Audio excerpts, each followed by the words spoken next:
এখন থেকে কী পড়বো, কীভাবে পড়বো মেডিকেলের জন্য, এটা নিয়ে এখন আলোচনা শুরু করি। সো আমি প্রথম যে পয়েন্টটা বলবো সেটা হলো যে নিজের যে উইক পয়েন্টটা ছিল ফার্স্ট টাইমে সেটাকে স্ট্রং পয়েন্ট বানানো। তোমার উইক পয়েন্ট কী ছিল জানো, সেটা তুমি না জানলো আমি জানি, সেটা হলো জিকেই, অর্থাৎ ইংলিশ এবং জিকে।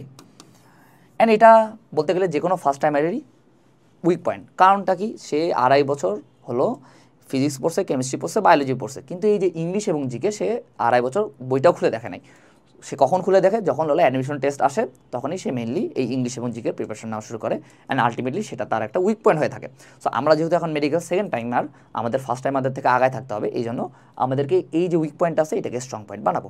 এখন এই উইক পয়েন্টটাকে কীভাবে স্ট্রং পয়েন্ট বানাবো, খুবই সিম্পল ভাইয়া, কোনো এখানে মানে কি বলে রকেট সায়েন্স নাই, বেশি 2 ঘন্টা করে প্রতিদিন আমরা হলো ইংলিশ জিকে পড়বো, প্রতিদিন 2 ঘন্টা করে, বেশি না। এখন তুমি যদি 2 ঘন্টা করে প্রতিদিন ইংলিশ জিকে পড়ো, তাহলে তুমি একবার 8 মাসের কত ঘন্টা পড়বা তুমি একবার হিসাব করো তো। তুমি যদি 8 মাস প্রতিদিন 2 ঘন্টা করে ইংলিশ জিকে পড়ো, তাহলে তোমাকে কেউ ইংলিশ জিকেতে আটকাতে পারবে? কখনোই না। আর জিকের ক্ষেত্রে একটা সাজেশন হলো, দেখো জিকের বেশিরভাগ প্রশ্নই কিন্তু আমাদের বিগত বছরের প্রশ্নই তুলে দেয় স্যাররা, বেশিরভাগ, সবগুলো না, বাট তুমি যদি ওগুলাই পারো তাহলে কিন্তু তোমার অনেকগুলো মার্ক ক্যারি হয়ে যাচ্ছে। ফার্স্ট টাইমারে ওগুলোও ভুল করে আসে। সো জিকের ক্ষেত্রে যেগুলো বিগত বছরের প্রশ্ন আছে সবগুলো সলভ করার ট্রাই করবা, ভালোভাবে মুখস্থ করার ট্রাই করবা। ইংলিশের ক্ষেত্রে প্রায় 100%ই আমাদের বিগত বছরের প্রশ্ন তুলে দেয়, অর্থাৎ বিভিন্ন পরীক্ষা হতে পারে, সেটা চাকরির পরীক্ষা হতে পারে, সেটা ভার্সিটির পরীক্ষা হতে পারে, সেটা বিসিএসের পরীক্ষা হতে পারে। অর্থাৎ বিগত বছরে যতগুলো এমসিকিউ আছে সবগুলো সলভ করার ট্রাই করবো ইংলিশ এবং জিকের ক্ষেত্রে। অ্যান্ড এখানে একটা কথা বলে রাখি, ইংলিশের ক্ষেত্রে তুমি একটু ভোকাবুলারি পার্টটাকে একটু বেশি গুরুত্ব দিবা।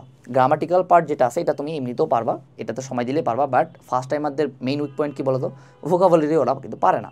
সো ওদের থেকে আগায় থাকার জন্য আমরা ইংলিশে ভোকাবুলারি পার্টটাকেও একটু বেশি গুরুত্ব দিব। অ্যান্ড যতগুলো বিগত বছরের প্রশ্ন আছে সেগুলো ভালোভাবে বুঝে মুখস্থ করার ট্রাই করবো। অ্যান্ড সব থেকে ইম্পর্টেন্ট কথা হলো, দেখবা যে 10 থেকে 12টা টপিক আছে ইংলিশের, যেগুলো থেকে কিন্তু বারবার কোয়েশ্চেন রিপিট হয় মেডিকেল ভর্তি পরীক্ষায়। সো ওগুলোর উপর 100% দক্ষতা আনার পর অন্যান্য আদার্স যে টপিক আছে ওগুলাতে যাইতে পারো। এখন ইংলিশ এবং জিকের কীভাবে প্রিপারেশন নিব এটা তো আমি ইনশর্টে বললাম, ডিটেলস ভিডিও কিন্তু আমার আছে চ্যানেলে, চাইলে এটা দেখে নিতে পারো, ঠিক আছে। সো প্রথম কথা হলো যে আমার ফার্স্ট টাইমারদের যে উইক পয়েন্ট আছে এটাকে আমরা নিজেদের স্ট্রং পয়েন্ট বানাবো।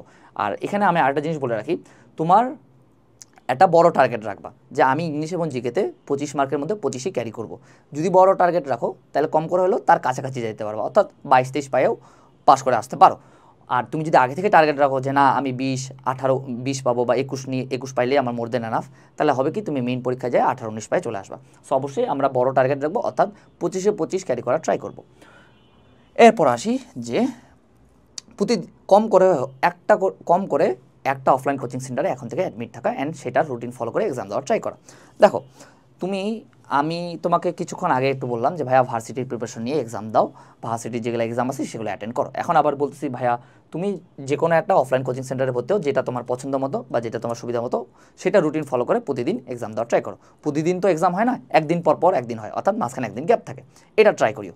এখন দেখো তোমার দিনের সময় আছে 24 ঘন্টা, 24 ঘন্টার মধ্যে আমি ধরলাম তুমি 8 ঘন্টা ঘুমাও, হাতে সময় আছে তোমার কত বলো তো, 16 ঘন্টা।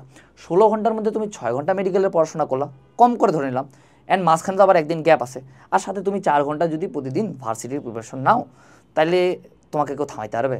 থামাইতে তো পারবে না। সো এক্ষেত্রে আমার সাজেশন হলো যে আমরা যে কোনো একটা অফলাইন কোচিং সেন্টারে অ্যাডমিট হবো, অ্যান্ড সেটার যে রুটিনটা আছে সেটা ফলো করবো, অ্যান্ড সেভাবেই আমরা আগাবো, অর্থাৎ মেডিকেল প্রিপারেশন নিব, পাশাপাশি হালকা পাতলা করে ভার্সিটির প্রিপারেশন নিব, যারা একদম সোললি মেডিকেলে পড়তে চাচ্ছ। আবার এখানে একটা কথা আছে, যে কোনো একটা বললাম না, তোমার যদি ইচ্ছা হইতে পারে তুমি দুইটাতেও ভর্তি হইতে পারো, অ্যান্ড দুইটাতে এক্সাম দিলে আরও ভালো। অর্থাৎ একটা রুটিন ফলো করবা, আর একটাতে যায় তোমার রেসিডুয়াল ভলিউম কেমন ওটা চেক করলাম, ঠিক আছে। অ্যান্ড এখানে একটা বলে রাখি, তুমি যেই এক্সামই দাও না কেন পড়ে দিবা, পড়ে দেওয়ার পরে যেটা ভুল করবা এই ভুলটা বইয়ের মধ্যে মার্ক করে রাখবা, যেন সেকেন্ড টাইম যেন তোমার আর ভুলটা না হয়, তাহলে তোমার